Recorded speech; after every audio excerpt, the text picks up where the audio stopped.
Hello, everyone. Welcome to the Water Center at Penn's Water Exchange Speaker Series. I'm Carl Russick. I'm the Director of Programs and Applied Research at the Water Center. We're very happy you could join us today for our webinar on exploring federal funding solutions for municipal water challenges. Very topical program, I think you'll agree. It's a bit of an experiment. Our goal for the program today is to bring together a cohort of municipalities and government agencies to show how collaborations between the municipalities and the funding sources, as well as between federal funding sources, can lead to innovative and more holistic funding solutions for municipal water challenges. And those challenges are many and complex, as we'll get into. And our hope for the session is to inspire a conversation with other municipalities, with the folks you'll be hearing from today, and really try to encourage some creative thinking on how to attack these problems. First, we're going to talk about our two municipalities who have agreed to step into the ring as part of this experiment, Lancaster, PA, and Burlington, Vermont. And then we'll be hearing about the funding challenges, and then hearing from the various funders as to how those combined funds from the various programs could be helpful. Each agency is then going to get into a little more detail about how their programs would work in these particular situations. We're going to start with Lancaster, and then we're going to go on to Burlington. And then once we go through the presentation and discussion format for this, we're going to be opening up a discussion between the utility folks from the municipalities, as well as the federal funders. And after that, we're going to open up to your Q&A. And we really encourage you to ask questions. We want to hear from you all on this. I would ask, since we're in a webinar format, as opposed to using the chat, please use the Q&A icon on your screens. And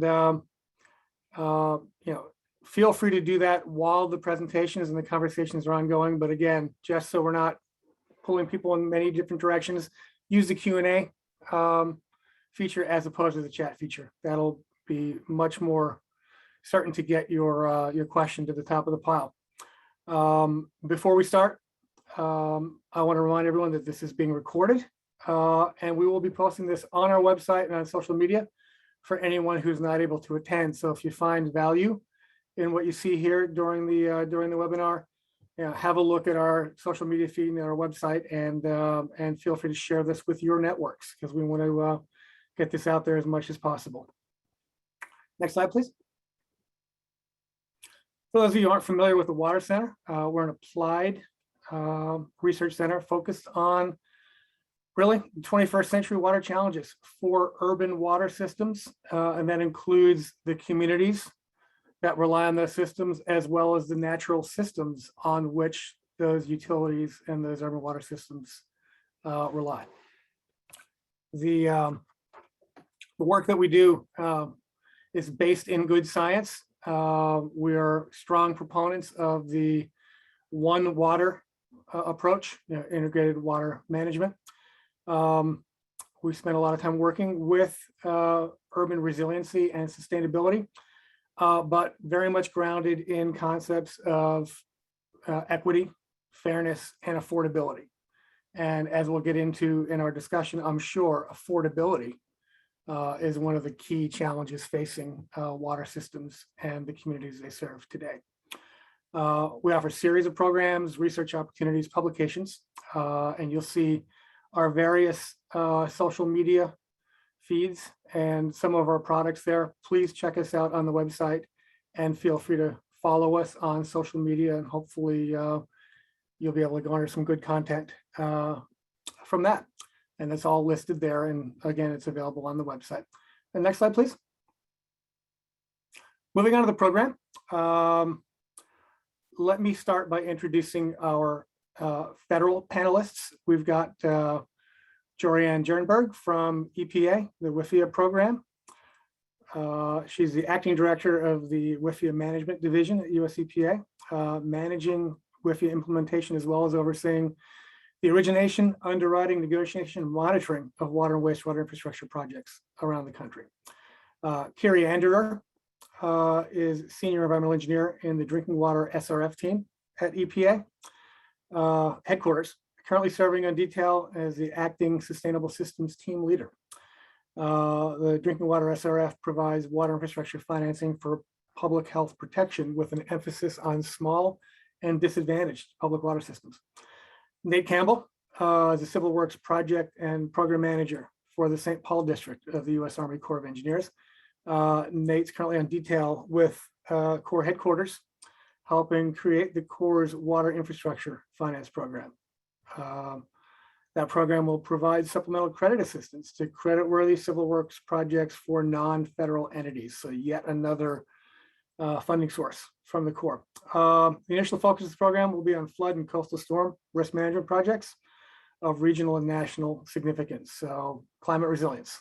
Seema Thomas is the Deputy Director for the Financial Management Division at HUD. Seema has been working on community development challenges for the past 2 decades. Her career has focused on developing and expanding innovative and inclusive initiatives to support communities from neighborhood to metro scale, domestically and international. And one of the things I do need to point out is that these panelists will be providing general information on financing resources and how federal funds can be combined with other financing. Obviously, much is in the details. This is not intended to be, nor should it be considered, legal and or technical advice. So there you go. There's your disclaimer. Next slide, please. And we'll introduce our municipal leaders. Christine Volke-Hilditch is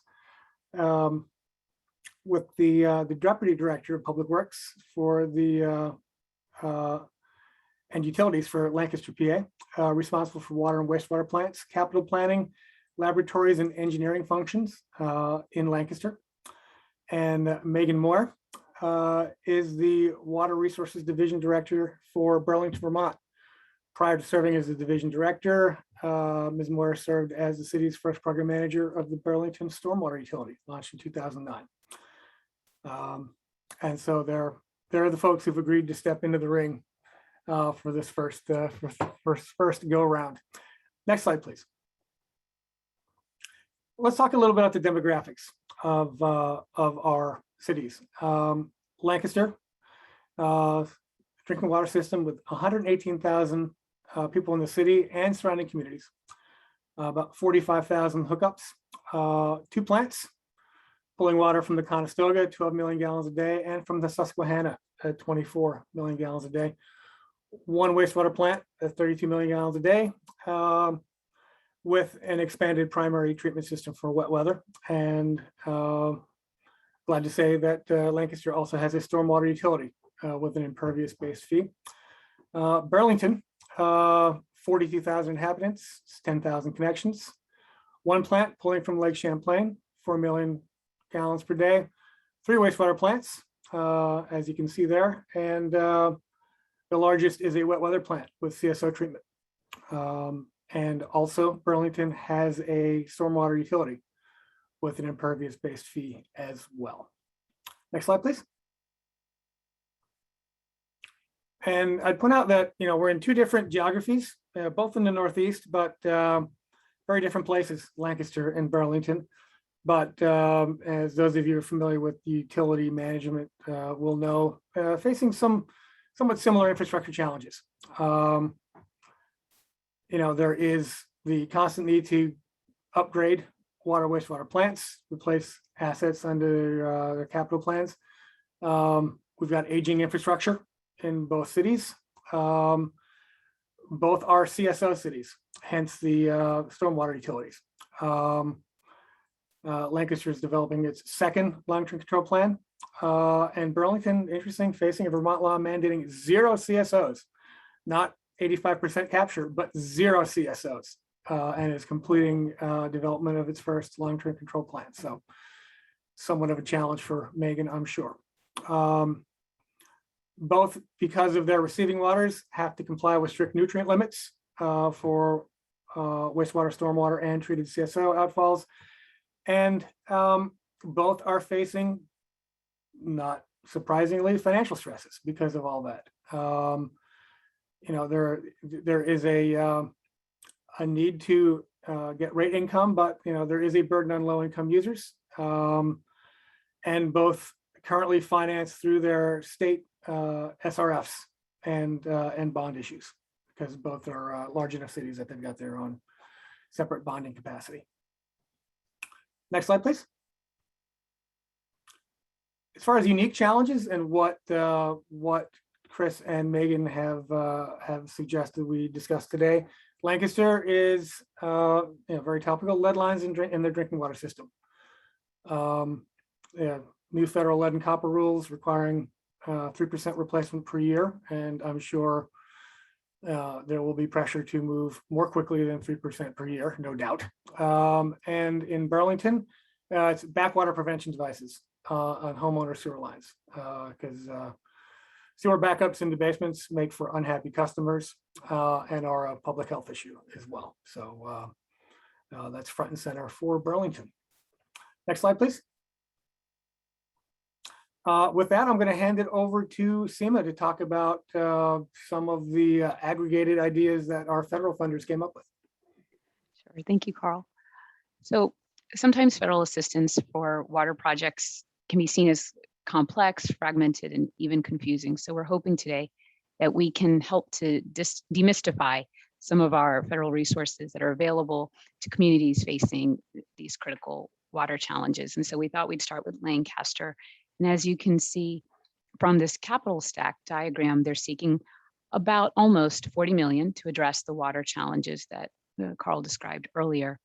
And for Lancaster, what we did, we collectively developed this illustrative capital stack to show how different federal resources can be combined. So in theory, there is up to about 60 million in funding available. And we'll explain how each layer or program depicted here can support the water needs of Lancaster.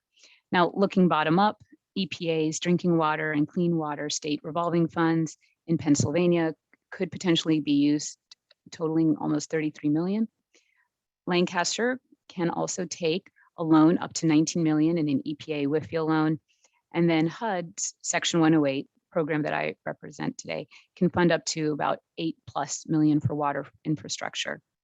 And then finally, although it's not depicted here, Army Corps' funding can address water challenges for other communities, although it's not applicable specifically to Lancaster in this context. Next.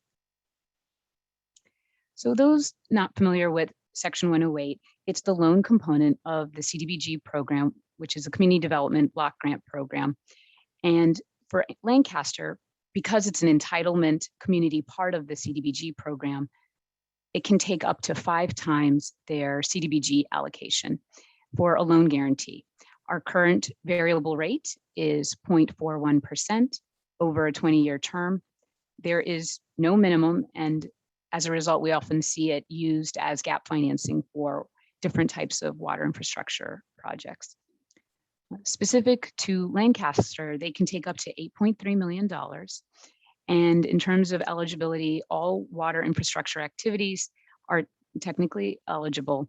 And I thought I should also mention that it can be used for street repair upgrades after roads have been opened up as well. Because our funding falls broadly under community development, it can be used for all those supplementary issues that arise with water infrastructure projects. In terms of the environmental limits and review, HUD oversees an environmental review for every community development project at the local level. It would be HUD's Office of Environment and Energy that would manage this process according to NEPA, and this would be again in coordination with our local field office. So one additional major point to bear in mind specific to HUD financing is that at least one national objective must be met. And for us, a national objective can include benefiting primarily low and moderate income persons. And we find that most of our water projects meet this national objective. And in the case of Lancaster, this is fairly straightforward because their low mod percentage, and we use the American Community Survey, is approximately 69%. So it'd be very easy to use Section 108 financing in this context.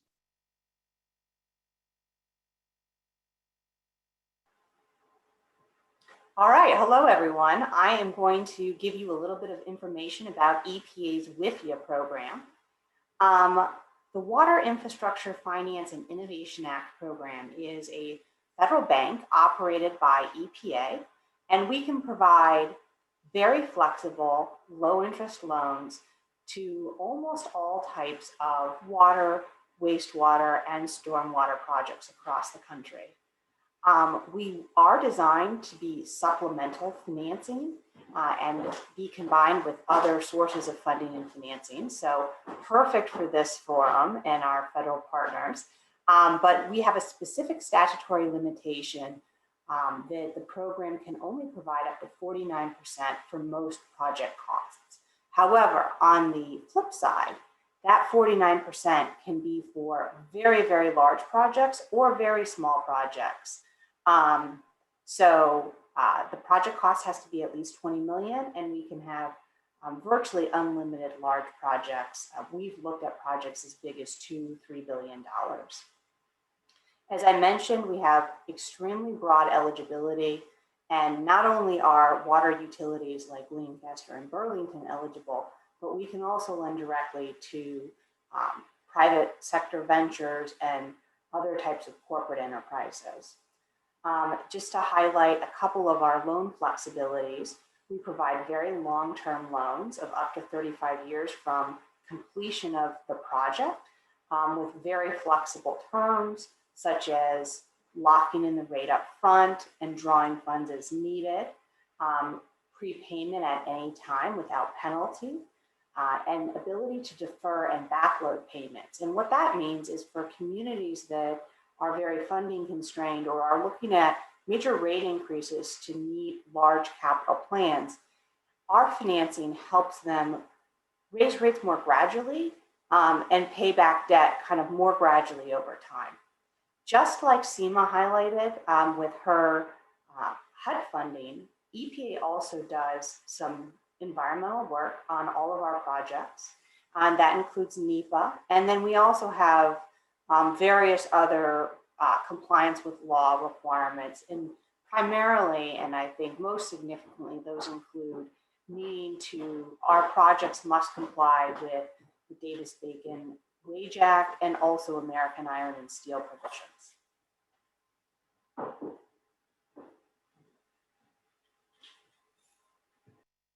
Hello, everyone. Next up is the Drinking Water State Revolving Fund.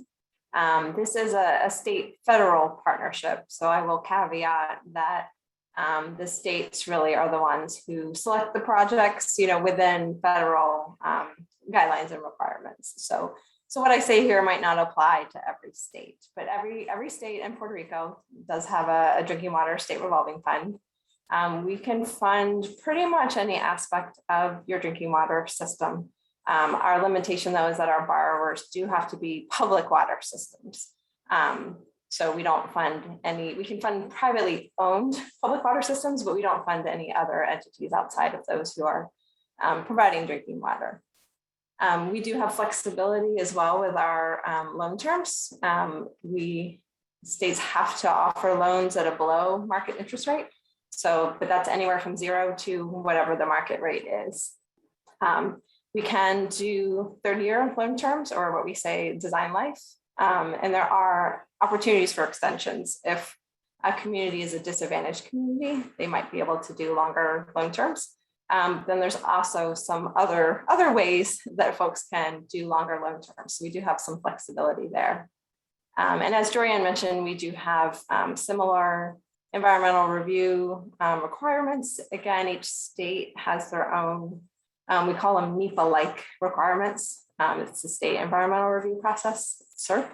And then we do have the Davis-Bacon wages and the American Iron and Steel requirements that do apply to all our funding. And they do apply if there's $1 of SRF funding, it would still apply to everything. So even if one of the other programs on the call today doesn't have that, and they're blending it with DWSRF, it would still have to be, it would still have to meet some of these requirements for all of the funding. All right, next slide. So I'm not in the clean water program, but since there were some needs that both communities have related to the wastewater and stormwater, I thought I would include a slide on clean water as well. It's very similar to drinking water, except they have a little more flexibility in the entities that they can fund. And then they have similar loan terms as far as interest rate and the length of the loan. And again, the same federal requirements.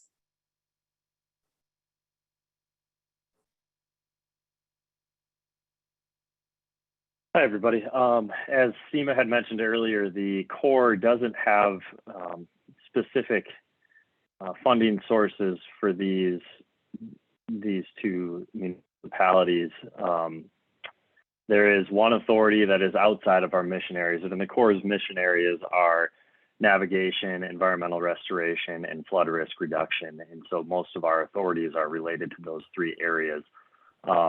We do have we're starting up a low interest loan program similar to what Jorianne had discussed. However, for projects that are related to flood risk reduction, navigation, or environmental restoration. We also have, I guess, outside of our mission areas, pretty much the only authority outside of our mission areas is a program called Environmental Infrastructure. And that's to do the very things that Lancaster and Burlington are requesting. It's a granting authority. It provides 75% of the funds for those projects. Projects are usually around $2 to $5 million, but there's not necessarily a cap on it. The kicker is that they have to exist within a congressionally authorized area. So there's a handful of areas throughout the country, and those specific programs are provided in the handout that I think you guys should have received. So it's just certain parts of the country, but it's a good program. Like I said, 75% granting assistance for design and construction of water infrastructure projects. So environmental limits are similar to what EPA and HUD had discussed. So meeting NEPA requirements to be eligible for the funding from the Corps. Thanks. So now we'll switch gears to Burlington, Vermont, and they are seeking over $200 million in funding to address their water infrastructure needs. Similar to Lancaster, we developed this illustrative capital stack to show how federal resources could be cobbled together to address their specific water needs. In aggregate, for the federal resources provided today could potentially meet half of the needed funding with a gap of over $100 million. We're hoping that as we walk through this example too, communities can see the commonalities illustrated between these capital stacks, but also how these financing strategies could be applied to other communities as well. So Burlington is an entitlement community in the context of HUD's CDBG program, so they can use Section 108 to obtain a loan guarantee. Now, while the city of Burlington can take up to 5 times their CDBG block grant, they already have an existing Section 108 project. So to figure out how much they could take out, it would need to be subtracted from their maximum permitted amount, which is in the 3.8 million range, which leaves them up to 2.8 million that could be taken out in loan financing. And regarding the eligible activities, again, the funds could be used for similar water infrastructure needs, very similar to Lancaster.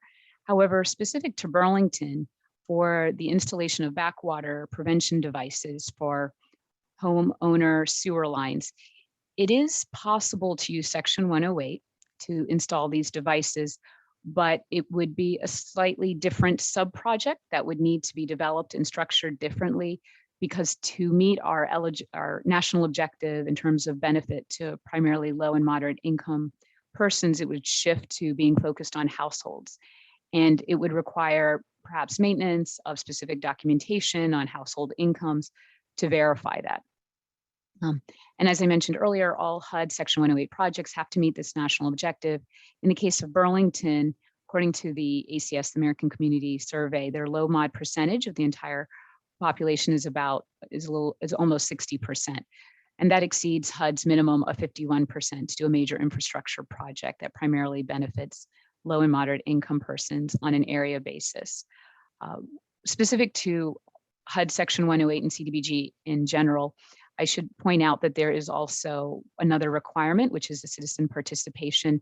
Any program or financing taken out is subject to citizen comment for about 30 days.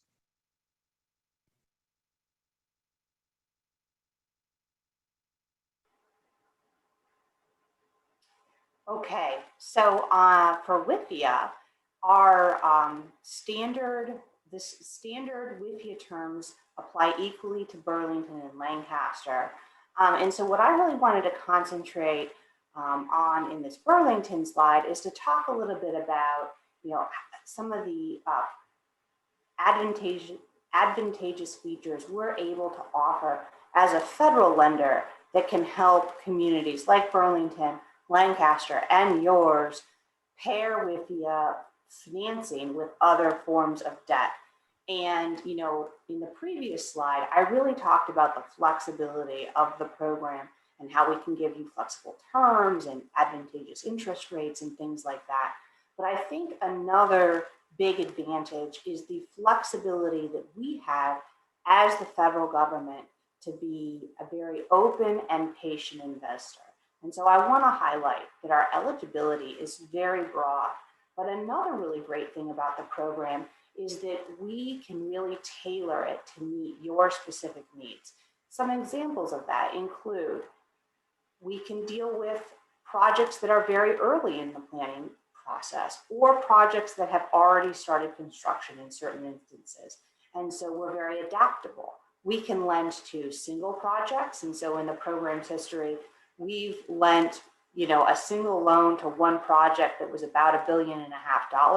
And we've also lent a small loan to a combination of projects that total, no more than $50 million. We can give short loan terms and long loan terms. And so again, one of the nice things about the federal government and one of the things that we can really offer is just this ability to be patient, to be flexible, and to be accommodating. And that's what we strive to do. And then in the Burlington case, I think the nice thing that you see in their capital stack is that they're able to combine multiple projects and really maximize the amount of WIFIA financing they potentially could apply to meet their community needs.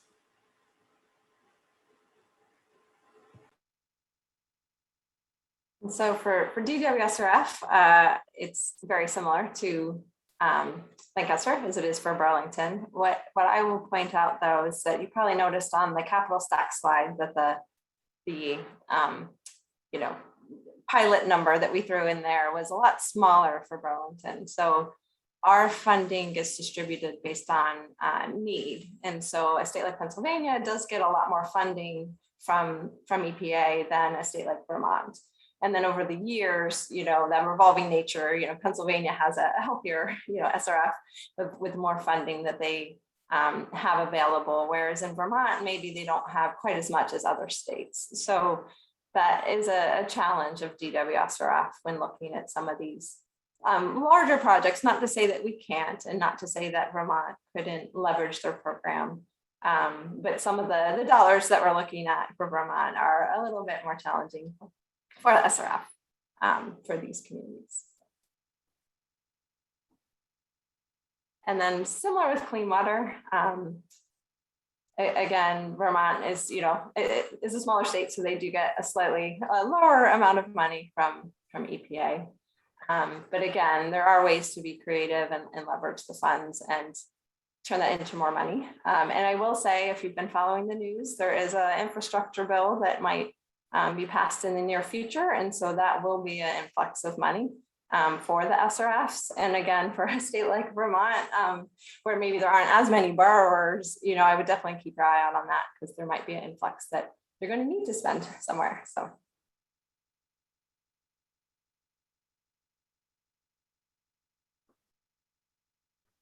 All right. Yeah, similar information to what was provided in the Lancaster slide. I think the exact same information actually, but going off of what Jorianne was mentioning, again, the CORE's WIFIA program is essentially the same in terms of the intricacies of it, the funding ranges, the loan terms, all that stuff is very similar. However, it's applied to flood risk reduction, navigation, and environmental restoration. So, I guess it's just good to think ahead if there's other water resources concerns that your community may have.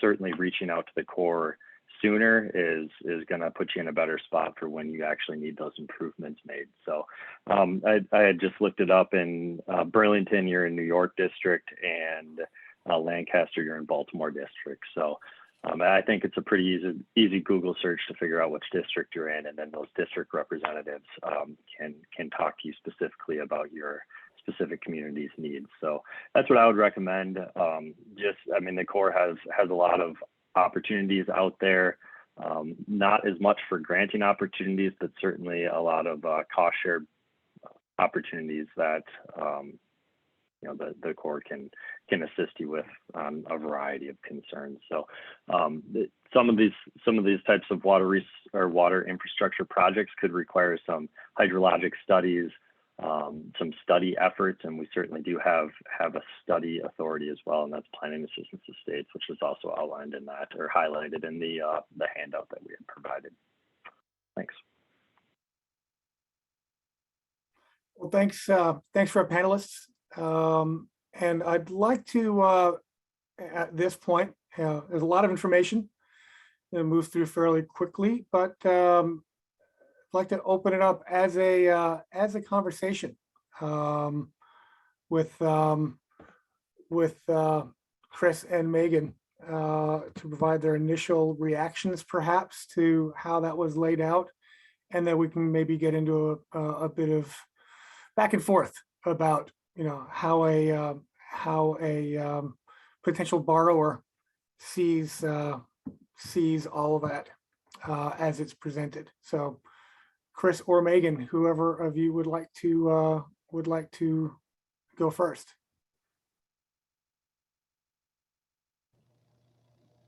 Okay, I'll go first. Hi, I'm Chris Holditch, City of Lancaster. For us, I think the most surprising bit of information would be HUD's opportunity. We are a recipient of some lead work in terms of homes. City received a significant grant from HUD, but had not explored what HUD could do for us in terms of a low interest loan. Your low interest loan is attractive. For the other programs, our needs are probably greater than the stack. When I started this conversation, I was just kind of working with some of our water funding, water capital plan, because we're going to have much more increased sewer needs once we're done our second long-term control plan. But we've been very fortunate in Pennsylvania to use the state revolving loan fund for both water and sewer projects. So we've been able to avail ourselves of those programs. So that was just more or less a reinforcement of what we've already done. And we also had applied for a WIFIA loan in 2019, did receive it, but we were able to obtain more advantageous financing through the state revolving loan fund. So basically they came in and say, oh, come with us because of more attractive firms, but went through the WIFIA process and were successful too. So we're very appreciative of the flexibility in the terms, and for some of our long-term sewer projects, I think that would be advantageous.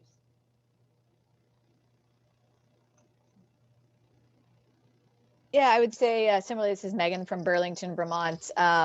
The HUD funding was something we hadn't really thought about in the past, and I do have some questions which we can get into. And then we are pretty familiar. Most of our borrowing has either been through publicly offered sort of bonds or more recently through the drinking water and clean water SRF programs.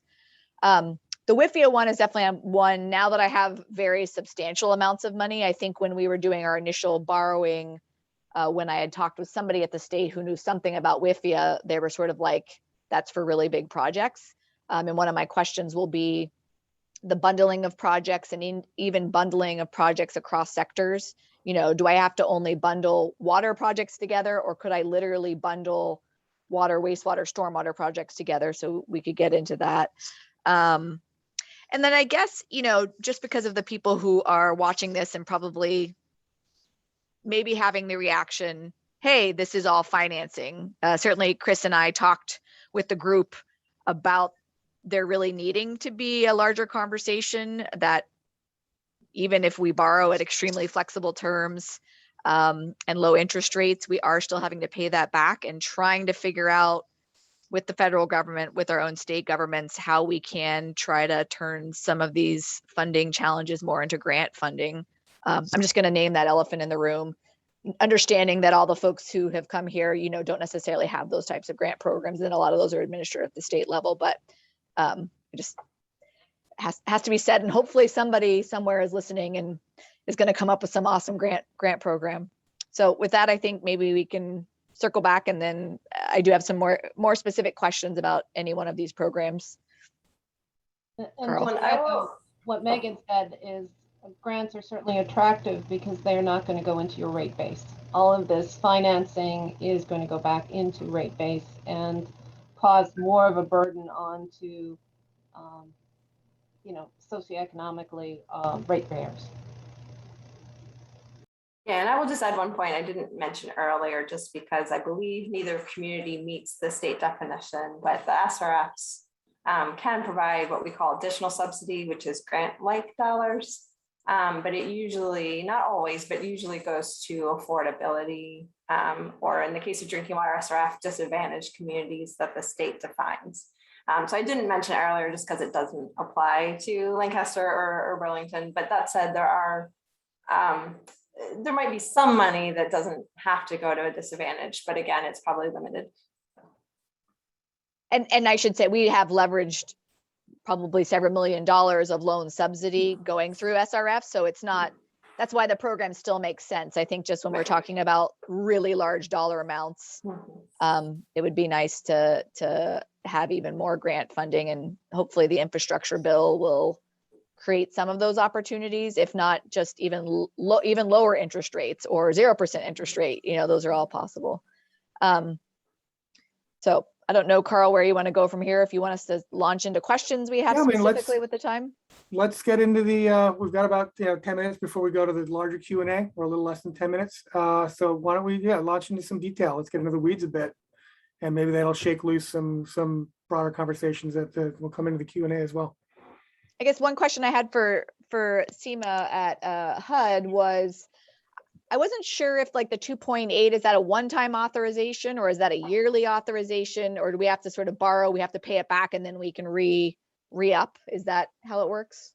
Right. Yeah. So that allocation, it's updated on an annual basis. And then if you take some from the pie or the fund, then you have to wait until that's paid back, until that fund is renewed over time. And as I mentioned, there is an outstanding commitment or loan. It's for an economic development project, I believe, but there still is 2.8 million available. And that's going to change year to year, depending on your CDBG grant size. Okay.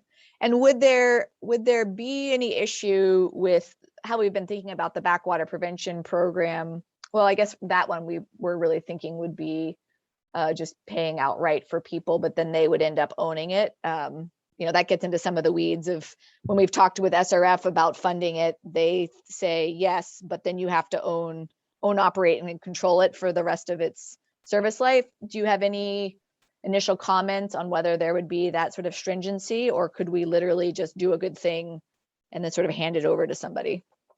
Yeah, so I think there are a couple of different ways it could be structured. So I was looking at some of our regs about it. I think it could be classified potentially as an upgrade to housing in some ways, and that might be your way through it. And so we wouldn't be normally, for the way I suggested it for both municipalities, is we would look at it an area basis, right? The spatial area, and then we would apply the funding. But in this case, you might be able to do it on a household basis.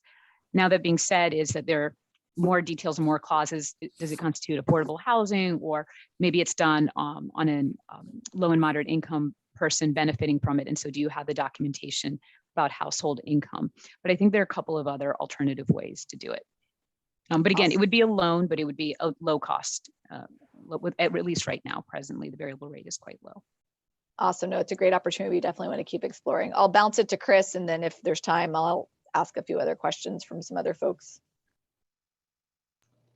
I'm going to think about this program for the lead line replacement, so that if we were to apply for the full 8 million to replace all of our lead lines all at once, does it jeopardize any future funding that we get from HUD? Because we do our economic development department within the city does take advantage of, using those funds for other initiatives in the city. Right, that's a great question. And so it does not jeopardize the grant that's received on an annual basis by the city of Lancaster. However, each community pledges their current and future CDBG funds as collateral. So that can be a sticking point. Some communities may feel uncomfortable with that, may not want to take on that level of risk. And then also for HUD Section 108 specifically, we have to assume that the CDBG program wouldn't exist in the future. So we also require secondary collateral as well, but it's extremely flexible. It can be anything from full faith and credit to other sources. But to answer your question, it doesn't jeopardize, but sometimes communities feel uncomfortable pledging current and future CDBG funds.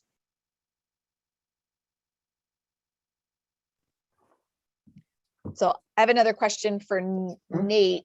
You had mentioned that you have some study authority money, and I think you said hydrologic, but so a lot of the flooding that we have is more land side based, climate change based, even getting into the surcharging of our combined sewer system. Is there any chance of having a conversation about the impact of climate change on even street level flooding, or is it really all based on waters of the state, rivers, streams overtopping their banks type flooding? Yeah, it's pretty general. It's kind of, we always say that, like, the qualifier is, does it involve water? And I think you can make an argument, many ways. It's kind of a matter of, if the Corps has the tools to investigate and provide valuable information to whatever it is your concern is. So I think it's certainly worth a conversation. From a study base, it's cost shared 50-50, but that 50% cost share can come from work in kind. So if you guys are devoting resources to it already, then we can match that. So those studies are usually like in the $600 to $700,000 range. Could be as little as $50,000, $15,000, and then that's cost shared 50-50. So certainly that's a good opportunity that it's worth tapping into if there's something applicable. What about sort of water quality modeling, specifically as it relates to what Carl said, that currently Vermont's CSO law is that thou shalt not ever have a discharge ever.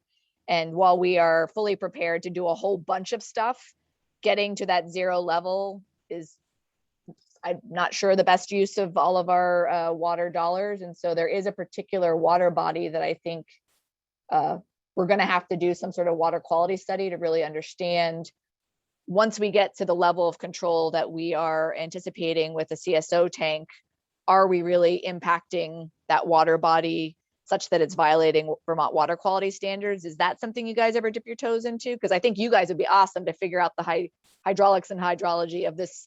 It's the Pine Barge Canal, which is a super fun site. So we could bring in even another part of EPA. Yeah, no, that's right on, certainly. And I've been involved in a few of those types of studies where we're modeling how we can meet a TMDL, how we can meet a certain level that a community wants to get to, or maybe they're having algal blooms and they need, X amount of input to stop the algal blooms. And that's something that we have modelers and the experts in that field across the Corps. So if that particular expertise isn't within your home district, which is New York district, I believe, there's other avenues to tap into, certainly, but going through the Burlington or the New York district first is going to be your first step there. That's awesome. My work is done here. I'm actually just to hop in as MC and invite people and reiterate, if you've got any questions for the federal panelists or the municipalities, feel free to drop into the Q&A and they will get to me. But yeah, Nate, that's something I was actually going to ask the question before Megan got to it about, how does the Corps draw the line between flooding and stormwater? Because it's obviously not a very clear line. And I think he answered it. And another key point that comes up a lot in affordability conversations is, funding for planning and design and earlier stage in the pipeline process. And I think it sounds like the Corps may be at times an unthought of or underutilized resource for water utilities in that regard too, to do some of the really heavy duty study work that perhaps a regional civil engineering firm may not quite be equipped for. Is that a fair assessment? Yeah, I would say so. I mean, we have a variety of different avenues that we could go through to assist with planning and design. I will also mention, Megan, you had brought up the fact that you were concerned with shovel-ready projects receiving priority. And I know our WIFIA program isn't necessarily applicable to the things you guys are looking for right now, but we're in the planning phase of our program and setting it up and standing it up. And we did talk about that point that you made and adjusted our scoring on prioritizing projects to ensure that, because you may not have the money on hand to do planning and design, that you're not put at a disadvantage to receiving funding for your project. So that was really good feedback. I appreciate that. Chris or Megan, anything else from you all or anything our federal panelists want to? I guess I had a quick on the WIFIA, and I can certainly go to the resources, which I think you sent to us and you're sending out to all of the attendees. Is there a priority list? Do I go to the region 1 WIFIA person? Just maybe a quick, how would I get started about even exploring that option, since I'm super excited about it? Oh, thank you. Great question. So come directly to us, our website, and I mean, you can email me, but our group email address is listed on all of our publication material, and that is monitored very frequently. You'll get a response within a day from us. And so definitely, come in, bring your questions, bring your projects. We can go through your needs in a little bit more detail and talk through kind of next steps. We are, as much as I say, we can do very large projects, and in a certain respect, we're not funding constrained in terms of the size of the loan that we offer to you. We are funding constrained overall in that we're oversubscribed. So nationally, there's more demand for the program than we have available lending authority. And so because of that, we do operate the program competitively, starting with an annual notice of funding availability, where communities come to us and submit a letter of interest. And so you do need to get on to that, you do need to come in through that letter of interest process and be invited to apply. That's what Chris was mentioning. Lancaster did. They were invited to apply. And that letter of interest process is relatively low risk, low cost. And we've specifically, even since Chris went through the process, modified it to be kind of lower touch, easier to submit that letter of interest. That gives you basically an open door to come to us after that. And we will actually reserve resources for you if you are invited to apply. And then you can decide to submit your application if you want to. But in other cases, maybe the infrastructure bill passes and there's another source of funding or financing that's even more attractive. And you're not obligated to apply. But yeah, look at our material, sign up for our our alerts, and we'll keep you notified for when our next funding is going to be put out. Thank you. And just to add an additional point, and Jorianne reminded me, so our funding is non-competitive since it's part of the CDBG program, and we can provide one-on-one technical assistance. We can wade through the regs and work with communities to figure out how to put their application together and important considerations. So just wanted to throw that out there as well. How are we best able to get in touch with, I think for me, I don't know who I would contact at the Corps. Is there a grant funder at the Corps? Is there a grant funder at a HUD? Or is it the same people that at HUD we deal with now? I just have to ask our planners.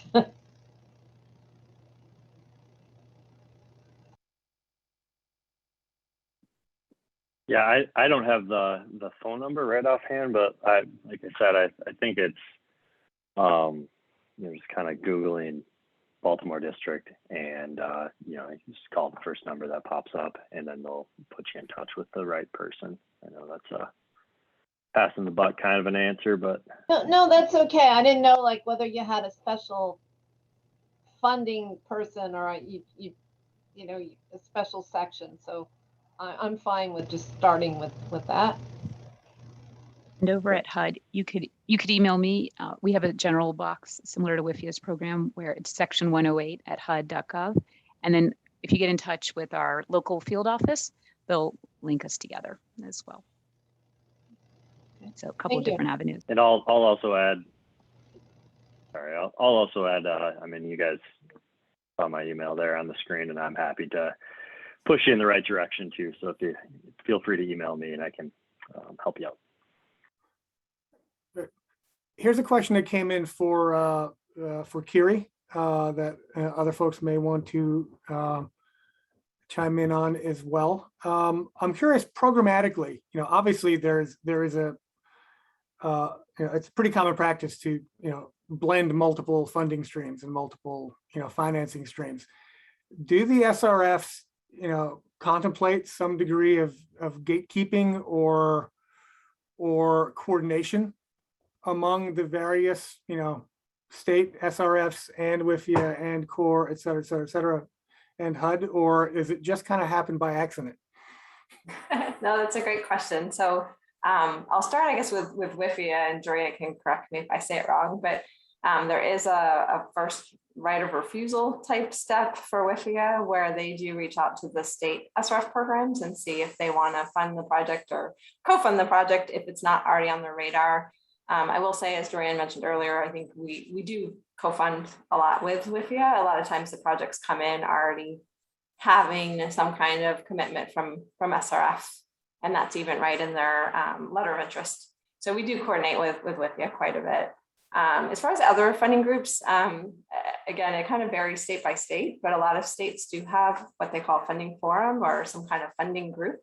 And some are more active than others, but I do know that HUD is a participant in a lot of those. The USDA, Rural Development Funding, even the Economic Development Office. And so they might meet, certain periods of time throughout the year to kind of talk about different communities and what they need. Some states might have almost like a board where they will point certain projects to certain funding depending on what they think they need the most. And then you mentioned planning and design earlier, so that is another place where we do, I think, collaborate maybe a little more with USDA for small and rural communities under 10,000 people, where SRF can fund planning and design. And so they might come to SRF to get a planning and design loan or a grant, and then they might go to USDA to actually have the construction funded. So that happens fairly often, I believe. So again, it does vary state by state. And here's another one that came in, obviously, Lancaster and Burlington, not mega cities, but large enough to have a certain degree of sophistication. That's based on the conversation we're having here today, the fact that you're available, you're not busy also turning valves like a lot of small utility managers would be. I'm wondering if, some of the panelists can talk about, some specific efforts or programs that you're undertaking to reach smaller, less sophisticated borrowers / grantees. There's that differentiation again, obviously, but I'll just throw that out there. Anybody who wants to touch that one. Yeah, if it's okay, I'll jump in here first. I think both to say, I guess both to address something that Megan raised in one of her questions about, WIFIA being primarily or basically only good for large projects, and also to talk about how we are trying to reach smaller communities, smaller projects, more disadvantaged communities. And that is to say, I started off by saying that we do have a minimum project cost, but we are increasingly seeing the program expand and able to reach a real diversity of project types. And one of the ways that we're doing that is by, I think, picking up on best practices that we've seen at the state and also from other federal programs. So for example, Seema mentioned doing more technical assistance, more hands-on work with our smaller, less technically savvy borrowers. And we now have built within the program the capacity to work with sort of communities of different levels of sophistication. And we have very small borrowers who they might have one person dedicated to doing all of these things. And we can work with that by providing more hands-on technical assistance and support as the project moves through our process. We also, this year in our notice of funding availability, exercised a special statutory authority to provide up to 80% loans for communities that are classified as small under our definition. So that just helps bring more money to the table from a single source. And we've got about a minute left. If anybody else wants to address that topic. I'll just chime in real quick because something I also didn't get into because it's more on the state side, but states are able to take a portion of their funding they get from EPA and use it for technical assistance, capacity development, helping look at partnerships or consolidation. So there's a lot there to talk about in a minute, but there are resources through the SRF that can help those communities that might be struggling with a non-infrastructure challenge. And in less than 30 seconds, I'll share from the HUD side. So our program is split between entitlement communities, and these are communities that are at least 50,000 in population. And then the other CDBG grants go towards states, and that becomes a pass-through to the smaller communities. And oftentimes we see the states or the counties take on, just due to capacity, some of these larger water infrastructure projects. Okay, let's one additional takeaway. Nate mentioned that 75% grant for the environmental infrastructure communities. I'm sure everyone's going to be furiously looking up what it takes to get their area, get their congressional district named as one of those communities. So stay tuned for some activity in that regard. But yeah, we're rapidly running out of time. So I wanted to, I got the impression we could probably go for another 30 minutes or so on the Q&A. So definitely a lot to talk about. But I wanted to thank our federal representatives for spending the time with us, as well as our Chris and Megan from our pest municipalities. And I would add, you see up on the screen now, the contact information. If you want more information about these specific programs, feel free to reach out. I think everyone's comfortable who agreed to be a panelist to share that information. Or if you didn't have a chance to get someone's contact information, feel free to reach out to the Water Center and we'll point you in the right direction. We want to do this more often. I think we're arriving at kind of a format we might use in different funding requirements. This was recorded, so if you would like to share it, it'll be available on the Water Center's website starting tomorrow. Once we edit out all of my ums and uhs. And if you registered for this, you'll be receiving a feedback survey. Please take a few minutes. I know everybody gets a lot of surveys. Take a few minutes to fill it out. Let us know what you'd like to see more of, so we can put more of it out there. And if you have suggestions for speakers or topics that you'd like us to address, we're very eager to get that as well. And finally, we're at just after 1 o'clock, so we'll wrap it up. But thank you all for your time, and hopefully it was useful for the folks participating as it was for the folks listening in. So thanks very much, and have a good day. Thanks, everyone.